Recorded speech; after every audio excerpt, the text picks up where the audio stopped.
te ne dafa laal actualité bi actuelle wala loo xamante ne sax nag romb na foofu yëpp dinañ koy faral di waxtaanee ci plateau Sen Show waaye ni ñu koy defee rek moom mooy tijji waxtaan bi ak la grande actualité El Hadj Ndiaye Doss lañ ciy àndal El Hadj nuyu nañ la.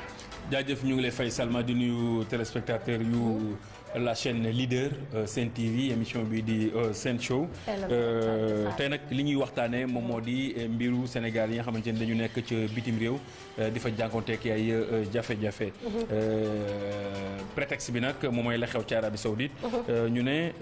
ndax mën nañoo sauver kii di Mbayang Diop ba mu bañ a jaar ci couloir de la mort directeur des Sénégalais de l'extérieur war nañ ko fi dalal waaye itam ci wàllu yoon dinañ fi dalal kenn koo xamante ni xam-xam dafa màcc jëm ci wàllu wi mu di avocat di maître Arfan Ndaw waaw maître Arfan Bokar Ndaw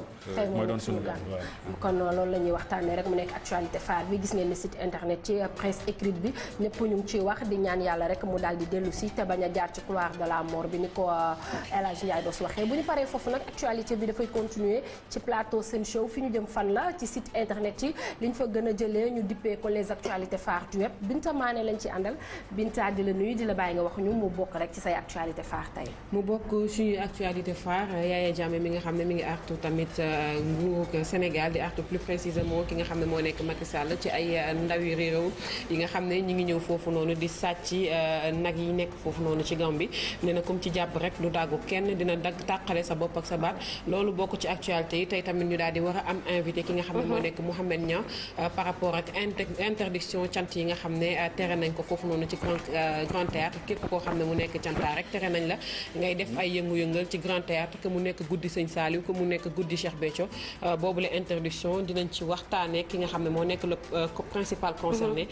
suba incha allah mu war a amal ay cantam foofu noonu ci grand théâtre ci kanam dinañ ci ñëwaat ak moom. ci kanam dinañ ci ñëwaat ak moom buñ ca noppee dañuy ànd ak Pape Maguette Ba lan la ñuy waxtaanee kaaraange tey Pape Maguette Ba nag daf leen indil ay réponses ci seen i question mu nekk question bi nga xamante ne yéen a ngi koy wax comment secourir un inconscient donc nit koo xamante ne il n'est pas conscient nan ngeen di def ba daal di koy xettali mais aussi naka ngeen di def ba xam ne kii il est inconscient donc tey Pape Maguette Ba ci loolu la ñuy ñëw ak moom kaaraange ngeen gën di ko apprécier à chaque fois aussi muy indi lu am solo donc jël leen bic ak feuille ngeen daal di noter li nga xamante ne Pape Maguette Ba tey moom lay waxtaanee bu ñu noppee foofu it bëri na ci yéen ñoo xamante ne dañuy réere mbir lépp loo xamante ne dafa laal wàllum justice ci noonu nag tey moom la ñuy àndee ak Aminata Diop daal di leen indi rubrique justice ci Fatimata Diop donc nag tey Fatimata lépp loo xamante ne rek dina leen réer naka ngeen war a def kan ngeen war a dem seet ci kañ ngeen war a jël avocat kañ ngeen war a xooli notaire donc loolu yëpp di ngeen ko gis ci rubrique bi waaye tey nag li lëmbe jamono moom mooy affaire Boy Djiné kon Fatima Diop ci kanam tuuti rek loolu la ñuy waxtaanee ak moom ngeen xam ne nag dañu ne des médias dans ma ville des médias googu nag mu nekk ci ville yi di wër Sénégal fu nekk nag dafa fay daal di dem mu nekk Parcelles Assainies yéen a ngi koy gis équipe bu des médias yëpp moo xam Zik FM télé bi ak fépp rek bu ñu demee fi nga xamante ne moom mooy gox yi ni ñuy ñëw dañuy waxtaan ak yéen mais également di xool seen ay jafe-jafe li ngeen di rencontré fii nag Sen Show Eva ne moom moo ñu fa donc tey ay exercice ak ay démonstration lay def ak ay ndaw ñi nga xamante ne moom mooy waa Parcelles Assainies lii moom mooy Sen Show heure bu baax bi nag jot na xam ngeen ko ndax nag bu jotee rek da ngeen di jàkkaarloog la Sen TV ne Sen Show moom moo leen gënal kon bismillah ñu dugg ak yéen ci waxtaan bi.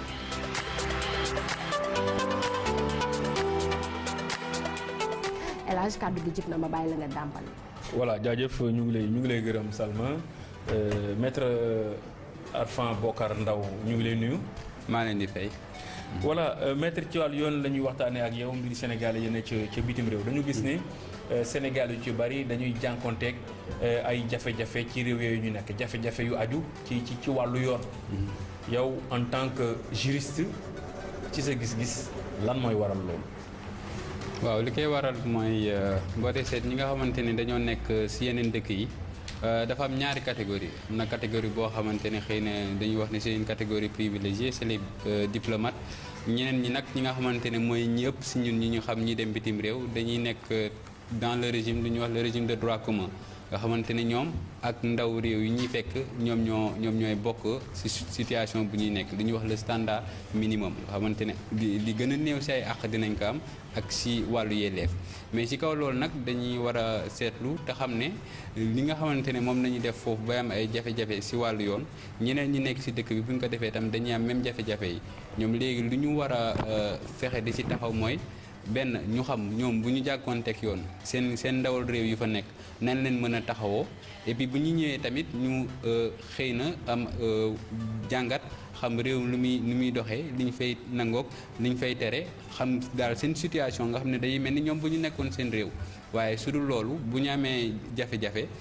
mu nekk bitim réew xam nga day gën a metti donte am na ñu nekk ci réew mi am même jafe-jafe yi mu fekk la bitim réew nga tumurank fa dafay gën a gaaw surtout que généralement xam nga nit ci tamit dañuy ignorer seen i droit ignorer seen i loi tamit tey bu ñu la jàppee war nga li ñuy wax ci standard minimum boobu laaj sàkku ngir waxanteeg sa waa réew moom mooy consulat bi ñoom ñu mën na ñëw nemmeeku la seet si yenn situation nga nekk donte tamit bu dee li nga def ku fa def ci réew mi dañ koy tere ñoom dinañ mën a taxaw wax la noo mën a def ba am avocat et puis assister la bu fekkee ne sa condition de détention tamit dafa xaw a jéggi dayoo nga xamante ne dem na ba yées ñi nga xamante ne ñi fa dëkk moom la ñam war na ko mën a yégle foofu ñoom ñi mën la taxaw mais jafe-jafe yi li ko sabab dëgg-dëgg mooy dem bitim réew xamoo seen i aada ak seen wàllu yoon nu muy doxee ba yow boo nekkee ci situation bu difficile doo xam ku lay mën a taxawu. voilà dañuy gën a xóotal rek dañu gis ne Sénégal yi ci bari dañuy am problème. Sénégal yi nga xamante ne dañ leen di rey foofu. Sénégal yi nga xamante ne dañuy leen di jàpp tëj pour x ou y problème yoo xamante ne dañ ko fay indi mais bu dee Sénégalais bu ñu rey par exemple. dañu naan ubbi nañu ab enquête. mais jour bi ñu waxee ubbi nañu ab enquête boobu lañ ci noppee xam dara. boo waxee gars yi ñu ne am na loo xamante ni droit privé la. war ñu ko siiwal ci yooyu naka la demee ci wàllu yoon. non bu ñu waxee ne droit privé la war ñu koo siiwal loolu pour man du lay boo xamante ne lu ñu mën a saxal la pour mën a bañ a taxaw nit ki parce que nit ki bu dee dañ koo boom wala ñu rey ko mu nekk moom à l'extérieur amul ay mbokk yoo xamante ne war nañ ko fa taxawal donc il faut xëy na tamit benn côté état bi mën a organiser wu ba mën a am suivi ci cas boobu mu bañ a nekk benn un crime de plus rek loolu wax ne mbiru nit ki war ñu koo siiwal loolu baaxul parce que tamit am na tey boo xoolee yenn dëkk yi ñoom bu ñu ñëwee fii wala di ngay dégg ñu ne ñenn ñi seen passeport boo kii bee sax dañ lay wax ni defal nag ndax kii kat doomu réew sàngam la kon wax ne nit ci bëgguñu siiwal ay mbiram ba les crimes di rester impunis je pense que day indi benn renonciation si devoir yi nga xamante ne xëy na réew mi mën na ko am pour sa population mais leneen li jar a wax tamit mooy bu fekkee nit ci dafa def benn loo xamante ne moom moo tooñ wàllu yoon wala mu nekk ci circonstances yoo xamante ne li ñuy wax c'est des circonstances de droit commun léegi pour ñu mën a taxaw ba élucider li nga xamante ne moom moo tax ñu boom ko dafay nekk lu ñuy wax un besoin de justice boo xamante ne xëy na communauté bu nekk foofu mënu ko porter forcément te xam nga nit ci bu fekkee ne sa mbokk nañu boom wala dara le fait que ngay dem wut avocat di ko topp di xëy na constitué wu partie civile pour mën a jot ci ay ndàmpaay loolu bu dee réew day yomb mais su fekkee ne à l'étranger amuñu kenn kuy porter ce combat là après day mujj naax saay bu naax saay nag foog ñu jox la benn explication wax la li ñu la bëgg wax mooy xëy na c'est pas un problème d'état donc war ñu ko si wala di si sonn yenn sonn yi mais man pour man li ma jàpp mooy benn képp fu ñu boom sénégalais à l'extérieur war nañ ko saytu ba xool lan moo ko indi parce que dañu war a teg ay politique préventive parce que buñ ci boomee kenn ren te xamuñu ban suite nañ ci accordé xamuñu seen circonstance la mënoo def benn travail de sensibilisation par rapport à la communauté et puis bu amee benn vide boo xam ne tam à mon avis amuñu ko en terme de soutien ñu gis ne procédures yi xëy na fu muy yem du indi satisfaction mais pour man communauté yi nekk à l'extérieur war nañ mën a constituer en association pour tamit fépp fu ñu nekk parce que li dal Sénégalais tey rek mën na dal keneen donc bàyyi ce qu'on appelle un vide juridique wala un crime impuni loolu baaxul ci communauté bi donc il faut que ñuy mën a localiser ci réew mu nekk benn kuréel wala association boo xam ne moom mooy porter le combat de la justice parce que fii di ngay gis tribunal li koy feesal di ki njàpp moom benn kese la mais ñi koy feesal mooy ñi am intérêt pour que justice mën a am que mu bañ a rester un crime impuni loolu nag xëy na bu dee Sénégal dina yomb mais bu dee à l'étranger day xaw a difficile. mais kon ci loolu lan moo ci nekk rôle ndaw yi nga xamante ni ñoom la Sénégal yebal ci réew yu fasanti ko ñu nekk fa moo xam ay ambassadeur lañu moo xam ay consul lañu. moo xam ay liggéeykat yu nekk ci ambassade bu mooy chargé affaires sociales ak yeneen ak yeneen. bon structure wala service su ñu ko mën a waxee ñu xam ko bi responsable ci mbiru particulier yi c'est généralement mooy le consul parce que boo xoolee ambassade bi moom réew mi lay représenté mais bu fekkee ne dañoo accrédité benn consul dañuy wax dafa am lu ñuy wax réew mi yebal ak réew mi nangu léegi ñi nga xamante ni communauté bu nekk foofu l'accréditant kii représenté citoyens yi si dëkk boobu moom moo war a nekk l'interface si moom nañu war a reposer pour muy mën a saxal mbir yi di taxaw sénégalais yi nekk à l'extérieur donc déjà il faut ñu mën a def différence diggante ambassade ak consulat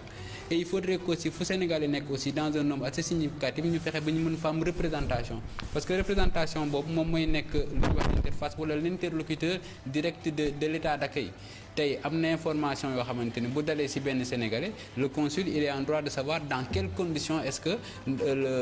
nañ ko arrêté est-ce que arrêté bi ñu ko arrêté sàmmoon ak yelleef yi te le fait xëy na ñuy sentir la présence du consul que ça soit consul général wala consul honoraire dina tax ba ñëw bu ñu ñëw di arrêté Sénégal ñu ne kii kat doomu Sénégal la ñoom kat am nañ fi représentation am na leen loo xam ne bu ñu ko defee donc xëy na du yem fii mën na indi xëy na ay complainte ci tënk daal ñuy mën a sóoraale ne ressortissant réew mi seen représentation nekk na fi benn nekk boo xamante ne tey bu benn policier defoon benn bavure enquête bi ci am wala gëstu bu ñuy gëstu dina tax ba mu wanee ne moom dañoo nasaxal ay droit am. waxee nii du demee noonu parce que à chaque fois dañuy dégg ni Maroc am na ay Sénégal yoo xamante ni dee nañu fa Italie kazalika naka noonu États-Unis barki Demba Ndiaye dégg nañu fa lu ne mel na ni daal topp bi ci war dafa am càggante gu ci am wala boog itam laxisme wala naka la demee noonu ci sa waaw man ni ma ko gisee mooy xëy na comme ni ma leen wax sànq rek loo gis ñu topp ko ba mu jeex rek dafa am kenn ku mu yitteel personnellement et je ne peux pas dire aujourd'hui que nombre de crimes yi am foofu xëy na nekk na une priorité pour ñu nekk foofu parce que consul bi fa nekk tam li ñu ko dénk dafa bëri koy dénk wàll presque moom day jouer rôle notaire foofu di constater carte d'identité yi foofu nañ koy jëlee passeport yi foofu nañ koy jëlee donc pour que l'idéal de justice nga xamante ne du ñëw de manière structurelle du chaque jour rek ñu def ko mais de temps en temps day am pour nga mën ko topp nag au delà li ñuy wax des circonstances immédiates si maanaa yi nga xamante ne tey moom moo wër biir bi pour nga mën ko topp au delà am si explication ba pare ñëw jox ko Sénégalais ni lii kat ak lii moo tax ba kii ñu boom ko xamal ñu war a moytu ñu moytu dugal ko tam si li ñuy wax dans le registre de la jurisprudence gëwuma ne xëy na ñun am nañ parce que dafa laaj ay moyens tamit tey nit ci bu fekkee ne dañ ko boom pour ñu topp dossier bi du consul bi xëy na moo koy topp directement mais est-ce que am nañ ay moyens est-ce que prévoir nañ budget pour mën a jël avocat boo xamante ni dina ko topp jusqu'au bout xëy na dina toucher benn aspect moom mooy politique globale bi ñu am à l'égard de ces pays d'accueil mais moyens yi nga xamante ni tam sénégalais yi nekk foofu ak xam bi ñu war a xam loolu war nañ ci mën a taxaw bu baax ba tey même bu ñu sentir la représentation sous forme de l'association wala ay kuréel bu ñu boomee benn Sénégal ñu mën ko wutal avocat moom dinañ ko mën a exiger éventuellement sinon des résultats ñu exiger ko ay moyens ba ces crimes là restent impunis. waaw léegi bu ñu jëlee dëkk bu mel ni Arabie Saoudite Sénégal yi gis nañu ni dañu fay sonn trop. surtout jigéen ñi à la limite dafay mel ni ñoom. ci jamonoy njaayum jaam ña ca la ñuy dellu. moo tax xor ñooñu la que bundu xataal boobee day tax ñu fippu. en général fippu yi day faral di jur musiba. foofu itam état bi liñ leen ciy dégg bariwul wala bokk duñ leen ci dégg et pourtant Sénégal yi fu mel ni Arabie Saoudite ñu ngi fay daj ay problèmes yu méttee métti. waaw c'est vrai xam nga tey état bu ñëwoon di kaas wala muy ñaxtu ci dara daf koy def à un niveau. bu ñuy wax très élevé à un niveau très officiel donc tey et quoi qu'on dise aussi àdduna ni mu bindee nii les intérêts des particuliers nga xamante ni nit yi kat am na ay bundu xatal yu ñu ko def wala yu demee noonu à chaque fois bu amee xëy na état du nangu wala du bëgg jël responsabilité interpeller les autorités locales pour wax leen ne lii ak lii kat ñi ngi dal suñu ndaw yi te gënul ñu nga xamante ne tey comme ni may wax boo gisee ressortissants sénégalais tey bu ñu defoon bu ñu wax mu am benn cas précédent nga xam ne dañoo def lii état bi réagir xëy na de manière ferme wax ni lii kat ñun bëgguñu ku koy def suñuy ndawal réew su dara amee na ngeen ñu interpeller ñu def ci toute la diplomatie qu'il faut pour jéem a régler cas bi et puis tamit di jéem a garantir bu fekkee ne nit tooñ na ci réew bu mu bokkul nga garantir que ne bu ñëwee Sénégal tooñ boobu mu tooñ nangu nañ ko ba te dinañ ko teg sanction yi nga xamante ne tey moom moo war moom moo méngoo ak li yoon wi tere loolu tamit je pense que dina nekk une politique importante parce que tey man gis naa fi ay yeneen réew yi fi nekk ñoo xam ne bu ñu jàppee seen i ndaw mais dañuy dem di leen seeti dañuy dem di xool ban situation nañuy nekk. Man mi am na ay cas yoo xam ne nekkoon naa ci avocat dañ lay woo di def ay réunion ak yow ñu gis ne ñoom ñi ngi bind ay lettres boo fi ñëwee tey seet seen i ndaw boo léegi ñu ne la ñoom ñëwoon nañ fi boo fa delluwaatee ñu ne ñoom ñëwoon nañ fi ñaari yoon donc intérêt boobu day tax tey man pour man dëkk yi ma jot a liggéeyee la ak yooyu importance boobu ñoom ni ma ko say bàyyi xel noonu la système bi da bàyyi xel mais il faut qu'à un moment ou à un autre ñu sentir que doomi ndaw réew yi kat seen réew teewal na leen. C'est vrai dina laaj ay moyens peut-être financiers wala yenn yi mais surtout fermeté en matière aussi du traitement des Sénégalais de l'extérieur loolu tamit dina ci am solo daal. voilà léegi maître kaw Mbayang Diop. nekk na lu soxal Sénégal yu ci bari maire gox bi mu dëkk démb dégg nañu ko mu wax mu tinu pour président de la République wax ci ngir ñu mën ko pas jéggal mais au moins ñu bañ ko rey mais Arabie Saoudite xam nañu seen loi. ku sàcc dañuy dagg sa loxo charia moo fay daw ku rey ku faat bakkan dañu lay faat bu fekkente ni am na ay firnde yu wóor ni yaa ko faat mais fii dafa mel ni légitime défense wala leneen lu ci am ci kaawu Mbayang Diop est-ce que mën nga ñu ci indil ay leeral. Bon fi may cadre bi may joxe comme dossier bi newul sama loxo mooy c'est déjà mooy le cadre général mooy bu fekkee ne système judiciaire réew bi nga nekk dem na ba jël une décision à travers analyse des faits maanaam si wàllu àtte bi nga xamante ne dem nañ ba tënk ba ne lii yow yaa ko def soo mënul delluwaat si débat bi nga xamante ne tey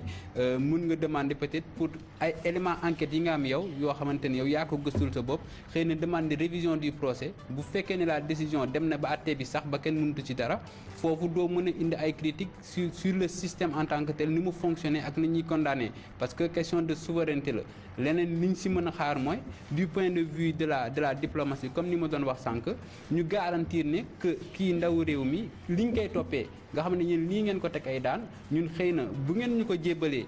te ñun suñu système amul ay comme ñu mën a faat nit wala yi demee noonu su ngeen ñu ko jébbalee dinañ assurer que ne li mu def moom dana ko fay ci anam yi nga xamante ne moom méngoo ak ñun suñuy anam mais loolu il faudrait que tamit mu am benn lu ñuy wax coopération judiciaire préalable boo xamante ne loolu yëpp ci nañ koy tënk nga xam ne di nga fexe au niveau de la diplomatie di nga dem ba réew mi kat xam ne lii mooy attewoo lii nañuy attewoo xëy na ñoom dañuy faat dañuy boom wala dañuy dagg seen loxo dans le cadre d'une coopération judiciaire entre deux entités souveraines nga wax kat ni nit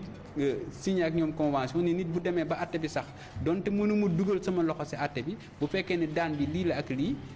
maa leen di ñaan ngeen delloo ma ko man ma mën a garantir que ne sanction bi dina am suivant ñun système bi nga xam ne moom nañ ko yore ak système bi nga xamante ne ñun moom nañuy fajee yenn daan yi mais dans ce cas là on n'est pas nekkuñu ci débat wu atte bi pur et dur juge bi bu xasee ba atte ba ne moom lii la basé wu lii la teg condamné bu ñu mënul dellu siwaat ci atte bi xëy na sanction bi mais instant bii nii ñu ngi nekk ci phase instruction ngir mën a xam mobilu musiba bi mais li ñuy déggandeem moom moo di ni bunduxataal gi ñu ko doon bunduxataal ak it xor ñoñol gi tax na ba mu fippu lu mu ci jublu woon moom moo di daw génn mais bunduxataal yi ak xor ñoñol bi métti na benn période métti boo xamante ni ngir mu mën a aar boppam il fallait que mu def lii. en plus El Hadj moom oote woon na fii au seen waa kër ne leen moom li muy dund mënatu ko ba ñooñu defoon nañ demande pour mu dellu si ci réew mi est-ce que facteur yooyu yëpp aussi mënuñu koo utiliser mu favorable ci Mbayang. waaw mu favorable si moom si su fekkee ne comme ni may wax tey am na benn pression boo xamante ne xëy na état bi teg na ko su fekkee ne xëy na mën na tam dans le système d'organisation yebal ndaw boo xamante ne moom dina saytu atte bi ak intérêt bi nga xamante ne comme ni ngeen koy defee nii porté nañ ko ci cas bi mën na am ne même dans le fond de la décision wala ci processus bi ñu mën a jël en considération des arguments yoo xamante ne xëy na saxoon na ci yeneen cas wala asseoir nañ de manière notoire que ne kat bund xatal yi ñu leen di def c'est de manière cyclique. ci côté droit de l'homme ci côté droit de l'homme ak ñu fa demee ki ko fa yóbbu responsabilité yi nga xamante ne am na ko fi ndax bu ñu xoolee ñoom dañ leen di nax bu ñuy dem du ñu xam lan la te maire bi nee na mu waxtaan nag ki nga xamante ne moo ko yóbbu mu ne ko bu fa defoon 3 mois muñ après dinañ ma jox 50 000 est-ce que yooyu yëpp aussi mënuñu ko utiliser. non mën nañ ko utiliser surtout pour teg ko moom ci position bu koo xamante ni victime la. victime boo xamante ni c'est le victime d'un système te lu ñuy wax jurisprudence wala cas yi jiitu woon mën a wane ni effectivement lii c'est des faits constants parce que je pense que c'est pas la première fois nit di woote di ñaxtu ci li nga xamante ne moom lay dund foofu léegi si côté boobu du ñu nekk peut-être forcément si côté droit si côté juridique parce que le système est organisé de telle sorte que bu ñu xasee ba enclenché procédure yooyu seen règles yooyu nañuy basé wu mais si côté politique bi moi je considère que représentation ak assistance yi nga xamante ne moom la nit yi soxla foofu déjà nit yi le temps mi woote fii rek war na mën a am possibilité woote foofu les représentations sénégalaises pour ñu ñëw taxaw ko xam lan la xew am les moyens aussi mais maître juridiquement parlant ndax yaakaar nga ni dina yomb gannaaw bu ñu fi gisee le cas Alkali Cissé wax nañu ci njaboot gi wax nañu presse bi wax nañu nee nañ sax gouvernement bi ak bu Arabie Saoudite tinu am na ci waaye ba fii le problème reste entier ci. le problème reste entier mais loolu lu koy waral mooy ñun boo jëlee benn cas isolé nga xam mën nañ ko woowee cas isolé enjeu yi si nekk il faut que aussi parfois l'État accepte de porter le combat si man ni ma jàpp de manière très ouverte. Et puis nit itam bu ñuy intervenir pour jàppale ñu am les informations nécessaires yi nga xamante ne tey dinañ mën a taxaw wala am ay base droit bi yemul rek ci droit benn réew su fekkee ne am nga benn ndaw bu nekk ci benn réew boo xamante ne conditions yi ñu koy attee xëy na d'accord ci am na ay institutions yoo mën a saisir pour mën a quand même ñaawlu li nga xamante ne am na mën a accréditer des gens yoo xamante ne dinañ ko mën a taxawu et puis sur le point de vue diplomatique aussi nga peser de tout ton poids parce que ñun waxuñu Sénégalais yi am problème à l'extérieur ñu bañ am ay jafe-jafe mais il faut assurer le minimum te loolu yaakaar naa réew Sénégal am na ko le minimum d'existence ci ay institutions judiciaires ak ci ay àtte bu sax ba nga xam ne bu ñu demee ba xamante ni kii kat nekk na ci ay jafe-jafe xëy na àtte nañ ko wala ñu ngi koy yóbbu foo xamante ne arrangé wuñ état mën a peser de son poids indi nit ci foofu àtte leen fii et wane nit ci que ne am na ay sécurité minimum en matière de justice bu fi am ba ci sañ-sañu loolu ñuy mën a di récupérer seen i ndaw mais justice boobu aussi bu ñu dellu see Sénégal bu ñu jugee loi Arabie Saoudite ku rey ñu rey Sénégal aussi ki ko yóbbu ki nga xamante ne moom moo ko yóbbu te tegu ko ci yoon lan moo koy xaar. non foofu mën na ci am ay responsabilités su fekkee ne sa faute est prouvée mais responsabilité yooyu xëy na ñi koy mën a yëkkati wala ñi koy mën a saxal mooy ñi nga xamante ne ñoom ñoo nekk fii ba pare nekk victime ci procédure bi am foofu parce que nit ki bu nekkee mi ngi ci wàllu yoon déjà Teuss ak Ahmed Aïdara am na nit ñoo xamante ne commencé nañ oote di confirmer li nga xamante ne waa ji def na ko maire bi wax na mais aussi am na sax ku ne moom yor na ay papier yoreel na ko xaalis bëgg nañu jàpp waa ji pour mu fay ko. waaw yooyu yëpp laay wax ne xam nga dañuy dugg dans une parcelle ci ay pàcc ci ay intérêt privé yoo xamante ne foog Sénégal tamit ñu xam par exemple bu fekkee ne tooñ nañu diw yan moyen ak yan structure ñoom ñoo fi mën a nekk pour mën a ñëw bu fekkee ne ñoom seen intérêt nañuy sàmm ñu fexee ñu sàmmaleen seen intérêt su fekkee ne nag dañoo jàpp ne ndawal réew mi la ñu mën a jël ay moyens yoo xamante ne di nga am toutes les informations ci circonstances yi nga xamante ne du lay làmbatu ba pare mën a assurer la défense qu'il faut mais yooyu yëpp boo ko indiwaatee day dugg ci wàllu politique extérieure cas bu amee amaat te tey mënuñu ci gis solution xamuñu ne lii bu amee lii nañuy def c'est qu'il y a une carence dans le système moo xam ñun ni ñuy gisee mbir yi à partir de fii moo xam tamit ni ñuy traiter la présence des Sénégalais à l'extérieur donc war nañ mën a leeral nit ci gëstu xam seen ak seen yelleef yan procédure nañu am ñu vulgariser ko tamit bu Sénégalais amee tolof à l'extérieur qu'on puisse avoir toutes les explications yi mën a permettre ñu assurer sa défense de manière légitime opinion bi tamit mën a xam fan nañuy taxawee parce que comme je dis parfois nit dina nekk Sénégal nekk ci benn cas boo xamante ne su nekkee à l'extérieur cas boobu day gën a metti moyens yi nga am Sénégal buñ la ko garantir à l'extérieur da ngay sentir au fond benn injustice mais toujours est-il que li am ba des mooy Sénégal war nañ mën a fexe taxawaay boo xamante ne ndaw Sénégal bu fi am problème en vertu des conventions bilatérales li ñuy sekk ak réew yooyu ñu mën a xam kat ne bu ñu demee ba toll fii ba jafe-jafe am mën nañ leen delloo seen réew ndax foofu am na fa benn justice et foofu su boobaa dañuy dugg ci wàllu droit de l'homme boo xamante ne ñun ku ci nekk mënul porter combat boobu mais en matière de politique aussi ak défense des droits de l'homme Sénégal ak au-delà des frontières war nañ mën a xeex ba am ci ay yenn ak ay yenn yelleef yi yoo xam ne dinañ ñu ko nangul. voilà jaajëf kon maître ñu ngi lay gërëm di la sant. maa leen di gërëm man. maître ñu koy jaajëfal nañu ànd ak Binta Mané xool les actualités phares du web.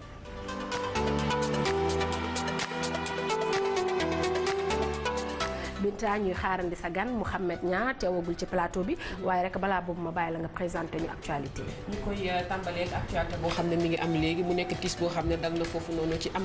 ci France. ci fàttaliku tey la nekkoon seen indépendance day maanaam seen fête indépendance tey la woon mu nekk 14 juillet ñoom nag dañoo tàmm bu fête bi amee guddi gi mairie bu nekk dafay maye benn fête def feu d'artifice français yëpp ñëw ku nekk taxaw sa commune daal di seetaan foofu nag ci Nice mu nekk. fi ne localité bu nekk foofu noonu ci France ñoom tamit dañ doon amal ab feu d'artifice fii sànq ni léegi nii mais nag ab camion boo xam ne kenn xamul fan la jógee mën nañ ko waxee un camion fou ñëw jaar ci biir nit ñi mu am 60 morts ak des centaines de blessés. Actuellement ñu ngi ci li nga xam ne moo nekk page internet yi vidéo yi aussi xam naa ci kanama dinañ ko wàccee mu nekk loo xam ne lu metti la instant bi ñoom attentat la ñu wax mais amagul benn confirmation par rapport à ça mais lenn li ñu xam rek mooy ab camion la bu doon daw 90 kilomètres à l'heure foncé dugg ci nit ñi jaar seen kaw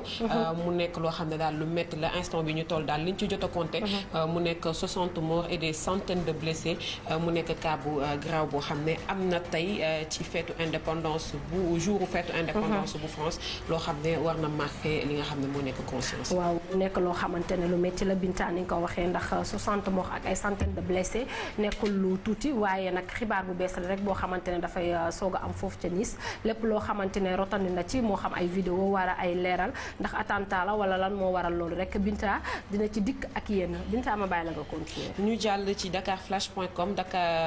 dakarpost.com moom tamit mu daal di ñëw ci wax joo xam ne Yaya Jammeh wax na ko. jëmale ko ci li nga xam ne moo nekk Sénégal di artu nguuru Sénégal ak ki nga xam ne moo nekk njiitam mu nekk Macky Sall nee na nag moom Samba Boy yi nga xam ne nemmeeku nañ leen ñuy def foofu noonu ñaawteef ci Gambie ñu bëri ay sénégalais lañ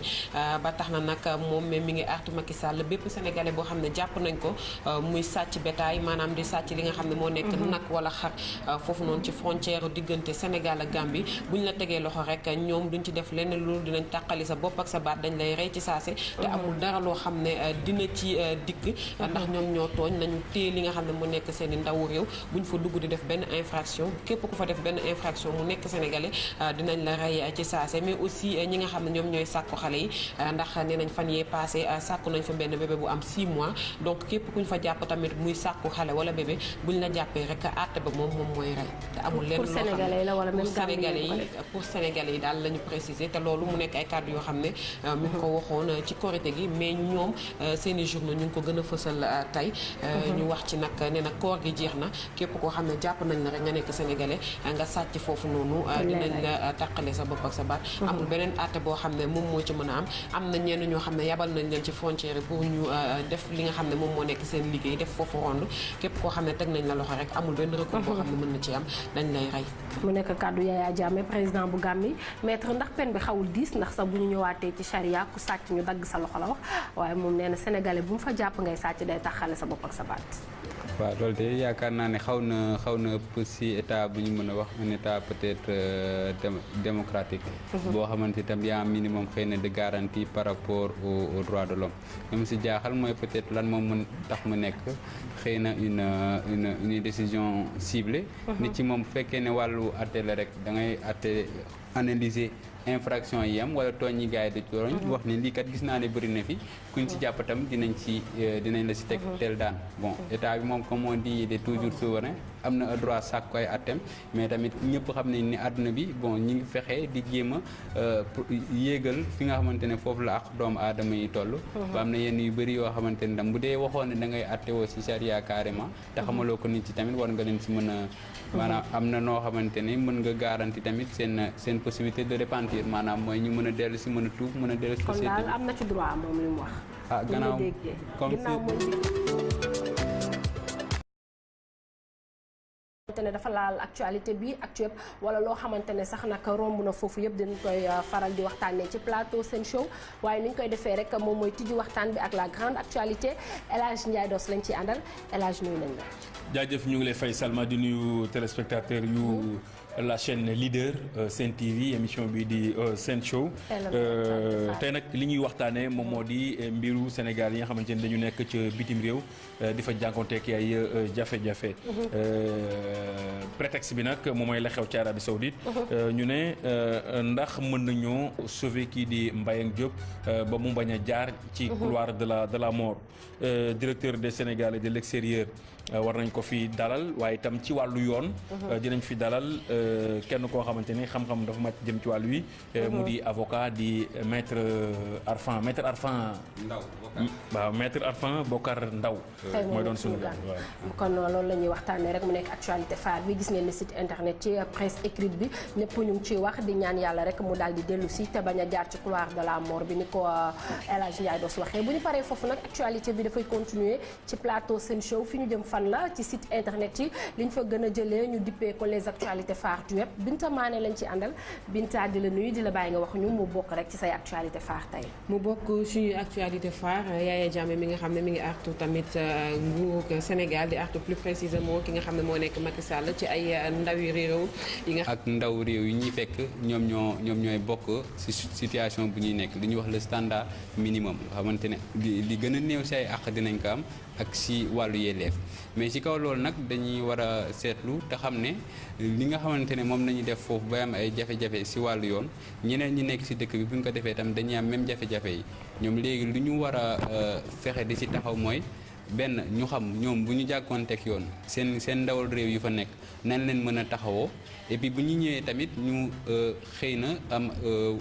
jàngat xam réew lu muy doxee li ñu fay nangook li ñu fay tere xam daal seen situation nga xam ne day mel ni ñoom bu ñu nekkoon seen réew waaye su dul loolu bu ñu amee jafe-jafe